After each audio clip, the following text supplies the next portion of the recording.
ഓം ശ്രീ ഗുരുഭ്യോ നമ. ജ്യോതിർഗമ ചാനലിലേക്ക് ഏവർക്കും സ്വാഗതം.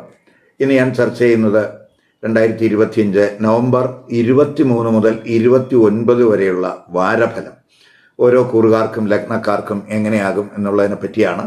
ഈ വീഡിയോയിൽ ചിങ്ങം, കന്നി, തുലാം, വൃശ്ചിക കൂറുകാർക്കും ലഗ്നക്കാർക്കും ഈ ആഴ്ച എങ്ങനെയാകും എന്നുള്ളതാണ് ചർച്ച ചെയ്യുന്നത്. ആദ്യമായിട്ട് ചിങ്ങക്കൂറുകാർക്കും ചിങ്ങ ലഗ്നക്കാർക്കും, അതായത് മകം, പൂരം, ഉത്തരം നക്ഷത്രത്തിൻ്റെ ആദ്യ പാദത്തിൽ പെടുന്നവർക്ക് എന്തായിരിക്കും വാരഫലം നോക്കാം.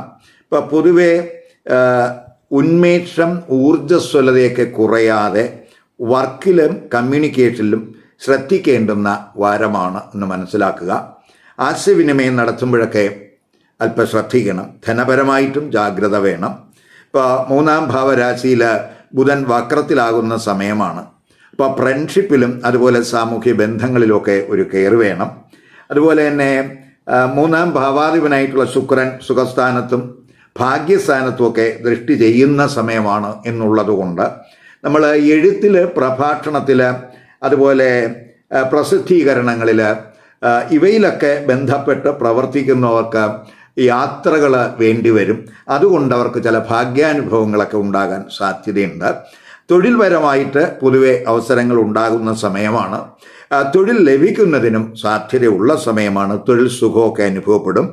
അതേസമയം നമുക്ക് ഈ തൊഴിലിലൊക്കെ ഫോക്കസ് ചെയ്യുന്നവർക്ക് കൂടുതൽ നേട്ടങ്ങൾ പ്രതീക്ഷിക്കാവുന്ന സമയവും കൂടെയാണ്. വിദേശത്തൊക്കെ തൊഴിൽ ആഗ്രഹിക്കുന്നവർക്ക് അനുകൂല സമയമാണ്. വിദേശത്തൊക്കെ തൊഴിൽ ആഗ്രഹിക്കുന്നവർക്ക് പൊതുവെ തൊഴിൽ ലഭിക്കുന്നതിനും സാധ്യതയുണ്ട്. വീട്, അതുപോലെ വസ്തു, വാഹനം ഇവയൊക്കെ വാങ്ങാൻ ആഗ്രഹിക്കുന്നവർക്ക് ഈ വാരം അനുകൂലമായിട്ട് കാണുന്നുണ്ട്. റിയൽ എസ്റ്റേറ്റ് ബിസിനസ്സൊക്കെ അതിലൊക്കെ ഗുണാനുഭവം ഉണ്ടാകും. ദാമ്പത്യ ബന്ധത്തിൽ അല്പ ശ്രദ്ധ വേണ്ടുന്ന സമയമാണ്. ദമ്പതിമാർക്കിടയിൽ ചിലപ്പോൾ തെറ്റിദ്ധാരണകൾ, അഭിപ്രായ വ്യത്യാസമൊക്കെ ഈ വാരം ഉണ്ടാകാം. അതിനാൽ ഒരു ജാഗ്രത വേണം. അതുപോലെ ജീവിത പങ്കാളിയുടെ ആരോഗ്യ കാര്യത്തിലും ചെറിയ ടെൻഷൻ ചിലപ്പോൾ ഈ സമയത്ത് ഉണ്ടാകാം. 7 രാഹു ഉണ്ട്. ആ രാഹുവിനെയൊക്കെ ചന്ദ്രൻ മീറ്റ് ചെയ്യുന്ന സമയവും കൂടെയാണ്, പ്രത്യേകിച്ച് വാരമധ്യത്തിൽ. അതുപോലെ പാർട്ട്ണർഷിപ്പ് ബിസിനസ്സിലും ചെറിയ ചെറിയ അഭിപ്രായ വ്യത്യാസങ്ങൾ ചിലപ്പോൾ ഉണ്ടായെന്ന് വരാം. അപ്പോൾ അവിടെയൊക്കെ നമ്മൾ ഒരു ജാഗ്രത വേണം. അതുപോലെ സുപ്രധാന തീരുമാനങ്ങൾ കഴിവതും നമ്മൾ തിടുക്കത്തിൽ എടുക്കാതിരിക്കാൻ ഈ വാരം ശ്രദ്ധിക്കണം. ദൂരയാത്രകളിൽ കെയർ വേണം. ആരോഗ്യകാര്യത്തിലും അല്പം ശ്രദ്ധിക്കേണ്ടുന്ന സമയമാണ്. പൊതുവെ ആഹാരത്തിൽ കെയർ കൊടുക്കണം. പ്രത്യേകിച്ച് അബ്ഡമൻ റിലേറ്റഡ് ആയിട്ടുള്ള എന്തെങ്കിലുമൊക്കെ ഇഷ്യൂസ് ഈ സമയത്ത് ഉണ്ടായെന്ന് വരാം. അതിനുള്ള ഒരു കരുതൽ വേണം. വാര അവസാനമൊക്കെ ആകുമ്പോൾ ബുധനൊക്കെ നേർസഞ്ചാരത്തിലൊക്കെ ആകുന്നുണ്ട്. അപ്പോൾ കമ്മ്യൂണിക്കേഷൻ പരമായും ധനപരമായിട്ടുമൊക്കെ തുടക്കത്തിലുണ്ടായ ആ പ്രയാസങ്ങളൊക്കെ മാറി സുഹൃത്തുക്കളുടെയും അതുപോലെ സാമൂഹ്യ ബന്ധത്തിലുമൊക്കെ തന്നെ ഗുണാനുഭവം ഉണ്ടാകുന്നതിനും സാധ്യത കാണുന്നുണ്ട്. ഇനി കന്നിക്കൂറുകാർക്കും കന്നി ലഗ്നക്കാർക്കും 23 മുതൽ 29 വരെയുള്ള വാരഫലം എങ്ങനെയെന്ന് നോക്കാം. കന്നിക്കൂറുകാരെന്ന് പറയുമ്പോൾ ഉത്തരം നക്ഷത്രത്തിൻ്റെ അവസാന 3 പാദം, അത്തം, ചിത്തിര, ചിത്തിരയുടെ ആദ്യത്തെ 2 പാദത്തിൽ പെടുന്നവരാണ്. ഇപ്പോൾ പ്രത്യേകിച്ച് വാര ആരംഭത്തിൽ വർക്കിലും അതുപോലെ കുടുംബത്തിലുമൊക്കെ തന്നെ ശ്രദ്ധ കുറയാതെ നോക്കണം. അതേസമയം മറ്റുള്ളവരുടെ സ്വന്തം കാര്യത്തിൽ ശ്രദ്ധ കുറയുമെങ്കിലും മറ്റുള്ളവരുടെ കാര്യങ്ങളിലും അവരുടെ പ്രശ്നങ്ങൾ പരിഹരിക്കുന്നതിലൊക്കെ ശ്രദ്ധ കൊടുക്കുന്നതിന് സാധ്യതയുണ്ട്. ജന്മരാശ്യാധിപനായിട്ടുള്ള ബുധൻ 2 വക്രത്തിലായതുകൊണ്ട് ആരോഗ്യകാര്യത്തിലും ശ്രദ്ധിക്കണം. ധനപരമായിട്ടും അല്പം ശ്രദ്ധിക്കേണ്ടുന്ന സമയമാണ്. കൊടുക്കൽ വാങ്ങലിലൊക്കെ ഒരു ജാഗ്രത വേണം. വിദ്യാർത്ഥികൾക്ക് ബുധൻ വക്രത്തിലാണെങ്കിലും പഠന നേട്ടമൊക്കെ പ്രതീക്ഷിക്കാവുന്ന സമയമാണ്. 5 ഗുരുവിൻ്റെ ദൃഷ്ടി ഉള്ള സമയമാണ്. ക്രിയേറ്റീവ് തലത്തിലൊക്കെ തിളക്കം ഉണ്ടാകും. അതുപോലെ സ്പെക്കുലേറ്റീവ് തലത്തിലും നേട്ടങ്ങൾ പ്രതീക്ഷിക്കാം. ദൂര യാത്രകൾക്കും അതുപോലെ ലക്ഷറി പർച്ചേസിനുമൊക്കെ സാധ്യതയുണ്ട്. സഹോദരങ്ങൾ വഴിയൊക്കെ ഭാഗ്യാനുഭവം പ്രതീക്ഷിക്കാം. വർക്ക് പ്ലേസിലൊക്കെ അഭിപ്രായ വ്യത്യാസങ്ങൾ ഉണ്ടാകുന്നത് പ്രത്യേകിച്ച് കോവർക്കേഴ്സിൻ്റെ സഹകരണം കുറയുന്നതിനിടയാക്കും എന്ന് മനസ്സിലാക്കി മുന്നോട്ട് പോവുക. അതുപോലെ 6 രാഹുവിനെയൊക്കെ വാരമധ്യത്തിലൊക്കെ ചന്ദ്രൻ മീറ്റ് ചെയ്യുന്ന സമയമായതുകൊണ്ട് വാരമധ്യത്തിലൊക്കെ വർക്കിലൊരു ടെൻഷൻ വരാൻ സാധ്യതയുണ്ട്. അതുപോലെ തന്നെ തൊഴിലിടത്ത് ഉള്ള രാഷ്ട്രീയ പ്രവർത്തനങ്ങളിലൊക്കെ ഒരു കെയർ ആവശ്യമായ സമയമാണ്. ദാമ്പത്യ ബന്ധത്തിൽ അല്പം ശ്രദ്ധിക്കണം. 7 ശനിയും അതുപോലെ തന്നെ 7ാം ഭാവാധിപനായിട്ടുള്ള ഏഴാം ഭാവാധിപൻ ആയിട്ടുള്ള ഗുരു വക്രത്തിലൊക്കെ സഞ്ചരിക്കുന്ന സമയമായതുകൊണ്ട് നമ്മൾ അവിടെ പ്രത്യേകിച്ച് ദാമ്പത്യ ബന്ധത്തിൽ ശ്രദ്ധിക്കണം. ദൈനംദിന കാര്യങ്ങളിലും ശ്രദ്ധ കൊടുക്കേണ്ടുന്ന സമയമാണ്. പാർട്ട്ണർഷിപ്പ് ബിസിനസ്സിലും നമ്മൾ ശ്രദ്ധിക്കണം. അഭിപ്രായ വ്യത്യാസങ്ങൾ ചിലപ്പോൾ ഉണ്ടാകാം. അത് സുഖക്കുറവൊക്കെ ചിലപ്പോൾ അനുഭവപ്പെടാം. അതുകൊണ്ട് പൊതുവെ നമുക്ക് ഒരു സംയമനമൊക്കെ ആവശ്യമായിട്ടുള്ള വാരമാണെന്ന് മനസ്സിലാക്കുക. വാര അവസാനമൊക്കെ ആകുമ്പോൾ ജന്മരാശ്യാധിപനായിട്ടുള്ള ബുധൻ വക്രസ്ഥിതിയൊക്കെ മാറി 2 മുന്നോട്ട് സഞ്ചരിക്കുകയാണ്. അപ്പോൾ സാമ്പത്തികമാദ്യം മാറുന്നതിനും കുടുംബത്തിൽ ശ്രദ്ധ കൂടുന്നതിനും വർക്കിൽ ഫോക്കസ് കൂടുന്നതിനും ആരോഗ്യ പ്രശ്നങ്ങൾക്ക് പരിഹാരം ഉണ്ടാകുന്നതിനും അത് വഴിതെളിക്കും എന്ന് തന്നെ പറയാം. ഇനി തുലാക്കൂറുകാർക്കും തുലാലഗ്നക്കാർക്കും 23 മുതൽ 29 വരെയുള്ള നവംബർ 23 മുതൽ 29 വരെയുള്ള വാരഫലം എങ്ങനെ നോക്കാം. തുലാക്കൂറുകാരെന്ന് പറയുമ്പം ചിത്ര നക്ഷത്രത്തിൻ്റെ അവസാനത്തെ 2 പാദം, ചോതി, അതുപോലെ വിശാഖ നക്ഷത്രത്തിൻ്റെ ആദ്യത്തെ 3 പാദത്തിൽ പെടുന്നവരാണ്. ഇപ്പോൾ ജന്മരാശിയിൽ ബുധൻ വക്രത്തിലായതുകൊണ്ട് പൊതുവെ ഒരു ആത്മവിശ്വാസക്കുറവ് ചില കാര്യങ്ങളിൽ ഈ കൂറുകാർക്ക് ഉണ്ടാകാം.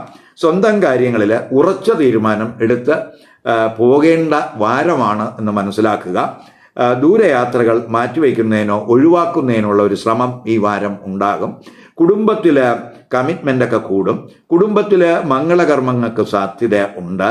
അതുപോലെ കുടുംബത്തിൽ സുഖം സന്തോഷമൊക്കെ ഉണ്ടാകും. ഗുരുവൊക്കെ 4ൽ ദൃഷ്ടി ചെയ്യുന്നുണ്ട്. അപ്പം മാതൃബന്ധമൊക്കെ മെച്ചപ്പെടുന്നതിന് സാധ്യതയുണ്ട്.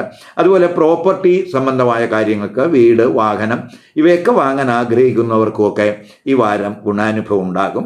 തൊഴിൽ മെച്ചപ്പെടുത്തുന്നതിനുള്ള പരിശ്രമമൊക്കെ ഈ സമയത്തുണ്ടാകും. തൊഴിലിടത്തൊക്കെ പുതിയ ആശയങ്ങൾ നമ്മൾ വയ്ക്കുമ്പോൾ ആ ആശയങ്ങൾക്കൊക്കെ ഒരു സ്വീകാര്യത ഉണ്ടാകുന്ന സമയമാണ്. ഇപ്പോൾ നമ്മുടെ പരിശ്രമമൊക്കെ പൊതുവെ വിജയകരമാകും എന്ന് തന്നെ പറയാം. ധനപരമായിട്ട് ക്രമേണ സ്ഥിതി മെച്ചപ്പെടും. സർക്കാർ തലത്തിൽ കിട്ടേണ്ടുന്ന പണം കിട്ടുന്നതിന് സാധ്യതയുണ്ട്. ധനസ്ഥിതി ഇംപ്രൂവ് ചെയ്യുന്നതിനും സാധ്യത കാണുന്നുണ്ട്. അതേസമയം അൺഎക്സ്പെക്റ്റഡ് ആയിട്ടുള്ള എക്സ്പെൻസ് ഈ വാരത്തിൽ ഉണ്ടാകാം. ഈ ഗവേഷണം, നിരീക്ഷണം, അതുപോലെ അന്വേഷണ ഏജൻസികളിലൊക്കെ പ്രവർത്തിക്കുന്നവർക്ക് ഈ ഗുണാനുഭവം ഉണ്ടാകുന്ന സമയമാണ്. നിഗൂഢ ശാസ്ത്രങ്ങൾ അഭ്യസിക്കുന്നവർക്കും നേട്ടങ്ങൾ പ്രതീക്ഷിക്കാം. സ്പെക്കുലേറ്റീവ് ബിസിനസ്സിലൊക്കെ ഒരു ജാഗ്രത വേണം. സ്റ്റാർട്ടപ്പുകൾ തുടങ്ങുന്നതിനൊക്കെ പൊതുവെ അനുകൂല സമയമാണ്. സന്താനങ്ങളുമായിട്ട് ഭിന്നത ഉണ്ടാകാതെ നോക്കണം. മാനസികമായിട്ട് അല്പം ടെൻഷനൊക്കെ ഈ വാരം ഉണ്ടാകാം. പ്രത്യേകിച്ച് വാരമധ്യത്തിൽ, അതായത് 5ൽ നിൽക്കുന്ന രാഹുവിനെയൊക്കെ ഈ ചന്ദ്രൻ മീറ്റ് ചെയ്യുന്ന സമയമാണ്.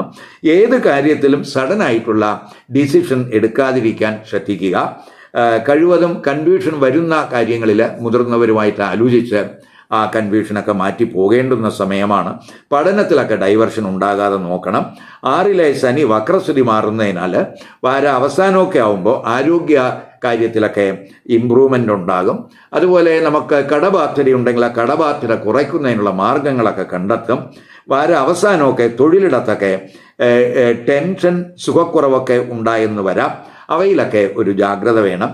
കോവർക്കേഴ്സിൻ്റെ സഹകരണക്കുറവ് ചിലപ്പം വാരാവസാനം ഉണ്ടായെന്ന് വരാം. അതേസമയം വാരാവസാനം ഈ ബുധനൊക്കെ നേർസഞ്ചാരത്തിലൊക്കെ വരുന്ന സമയമായതുകൊണ്ട് ദൂരയാത്രകൾ വഴി വിദേശയാത്രകൾ ഇവയൊക്കെ പ്ലാൻ ചെയ്യുന്നതിനൊക്കെ സാധ്യത കാണുന്നുണ്ട്.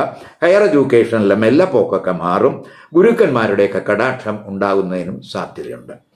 ഇനി വൃശ്ചികക്കൂറുകാർക്കും വൃശ്ചിക ലഗ്നക്കാർക്കും നവംബർ 23 മുതൽ 29 വരെയുള്ള വാരഫലം എങ്ങനെയെന്ന് നോക്കാം. ആരോഗ്യ പ്രശ്നങ്ങൾ, പ്രത്യേകിച്ച് വൃശ്ചികക്കൂറുകാരെന്ന് പറയുമ്പോൾ വിശാഖ നക്ഷത്രത്തിൻ്റെ അവസാന പാദം അനിഴം തൃക്കേട്ട നക്ഷത്രക്കാരാണ്. ഇപ്പോൾ വൃശ്ചികക്കൂറുകാരും വൃശ്ചിക ലഗ്നക്കാരെയും സംബന്ധിച്ചിടത്തോളം ആരോഗ്യ പ്രശ്നങ്ങൾക്ക് പൊതുവെ ആശ്വാസമുണ്ടാകും. അതുപോലെ ഇൻഹെറിറ്റൻസ് റിലേറ്റഡ് ആയിട്ടുള്ള പ്രശ്നങ്ങളൊക്കെ ഒത്തുതീർപ്പാകുന്നതിന് സാധ്യതയുണ്ട്. ധനച്ചെലവൊക്കെ കൂടും എന്നതിനാൽ അവ കുറയ്ക്കുന്നതിനുള്ള പ്ലാനൊക്കെ ചിലപ്പോൾ തയ്യാറാക്കും. യാത്രകൾ പ്ലാൻ ചെയ്യുന്നതിന് സാധ്യതയുണ്ട്. കമ്മ്യൂണിക്കേഷൻ വഴിയൊക്കെ ഭാഗ്യാനുഭവങ്ങൾ ഉണ്ടാകും. ഗുരുക്കന്മാരുടെ, അധ്യാപകരുടെ ഗൈഡൻസ് ഒക്കെ ഈ വാരത്തിൽ ഗുണം ചെയ്യും. സഹോദരങ്ങൾക്ക് യാത്രകൾ കൊണ്ട് നേട്ടങ്ങൾ ഉണ്ടാകും. അയൽപക്കക്കാരുമായിട്ടൊക്കെ നല്ല ബന്ധം ഈ വാരം പ്രതീക്ഷിക്കാം. അതുപോലെ ചിലർക്ക് വിവാഹ ആലോചനകൾ വരാം. ദാമ്പത്യ ബന്ധത്തിൽ പൊതുവെ സുഖാനുഭവങ്ങൾ ഉണ്ടാകും. ദമ്പതിമാർക്ക് ദൂരയാത്രകൾക്കോ ഷോപ്പിങ്ങിനോ ഒക്കെ സാധ്യതയുണ്ട്. അതുപോലെ തന്നെ നമുക്ക് നമ്മുടെ വ്യക്തിത്വത്തിന് തിളക്കം കൂട്ടുന്ന, അതുപോലെ തന്നെ നമ്മുടെ ശരീര സൗന്ദര്യമൊക്കെ കൂട്ടുന്നതിനും ആഡംബര വസ്തുക്കൾ വാങ്ങുന്നതിനുമൊക്കെ ഉള്ളൊരു ശ്രമം ഉണ്ടാകും. അതുവഴിയൊക്കെ ധനച്ചെലവ് ഈ സമയത്ത് കൂടാൻ സാധ്യതയുണ്ട്. എതിർലിംഗക്കാരുമായിട്ടുള്ള സൗഹൃദങ്ങളിലൊക്കെ ഒരു കരുതൽ വേണം. പ്രണയബന്ധമൊക്കെ ചിലപ്പോൾ വിവാഹത്തിൽ എത്തിപ്പെടാൻ സാധ്യതയുണ്ട്. വാരമധ്യത്തിലൊക്കെ കുടുംബത്തിൽ അല്പം ടെൻഷൻ ഉണ്ടാകാവുന്ന സ്ഥിതി കാണുന്നുണ്ട്. കുടുംബസുഖം കുറയുന്നതിനും അത് ചിലപ്പോൾ അങ്ങനെയുള്ള ചില സംഭവവാസങ്ങളൊക്കെ ചിലപ്പോൾ ഉണ്ടാകാം. ചിലപ്പോൾ ഫാമിലി റിലേറ്റഡ് ആയിട്ടുള്ള ഇഷ്യൂസ്, മാതാവിന് എന്തെങ്കിലും ആരോഗ്യ പ്രശ്നങ്ങളൊക്കെ ചിലപ്പോൾ വാരമധ്യത്തിൽ ഉണ്ടായെന്ന് വരാം. പ്രോപ്പർട്ടി വാങ്ങുന്നവർക്ക് ഒരു ശ്രദ്ധ വേണം, ചതിയിൽ പെടാതെ നോക്കണം. സഡനായിട്ടുള്ള ഡിസിഷൻ കഴിവതും ഒഴിവാക്കി പോവുക. ഇപ്പോൾ അതുപോലെ തന്നെ ഈ ശനിയൊക്കെ 5 വക്രസ്ഥിതിയൊക്കെ മാറുന്നതിനാൽ ക്രിയേറ്റീവ് തലത്തിലൊക്കെ തടസ്സങ്ങളൊക്കെ മാറിക്കിട്ടും. സന്താനങ്ങളുമായിട്ടുള്ള പ്രശ്നങ്ങൾക്കും ക്രമേണ പരിഹാരം ഉണ്ടാകും. അതുപോലെ അവസാനമൊക്കെ ആകുമ്പോൾ ഈ 12 ബുധൻ വക്രസ്ഥിതിയൊക്കെ മാറുന്നുണ്ട്. അപ്പോൾ വിദേശ ബന്ധം വഴിയൊക്കെ ധനനേട്ടത്തിനൊക്കെ സാധ്യത കാണുന്നുണ്ട്. നഷ്ട സാധ്യതകൾ ഉള്ള ബിസിനസ്സൊക്കെ ലാഭകരമാക്കി മാറ്റുന്നതിനുള്ള പ്ലാനൊക്കെ അവസാനം ഉണ്ടാകുന്നതിന് സാധ്യത കാണുന്നുണ്ട്. ഈ വീഡിയോ ഇഷ്ടപ്പെട്ടുവെങ്കിൽ ലൈക്ക് ചെയ്യുക, ഷെയർ ചെയ്യുക. അതുപോലെ സബ്സ്ക്രൈബ് ചെയ്യാത്തവർ സബ്സ്ക്രൈബ് ചെയ്ത് കാണുക. മറ്റൊരു പുതിയ വിഷയമായി അടുത്ത വീഡിയോയിൽ കാണാം. നമസ്കാരം.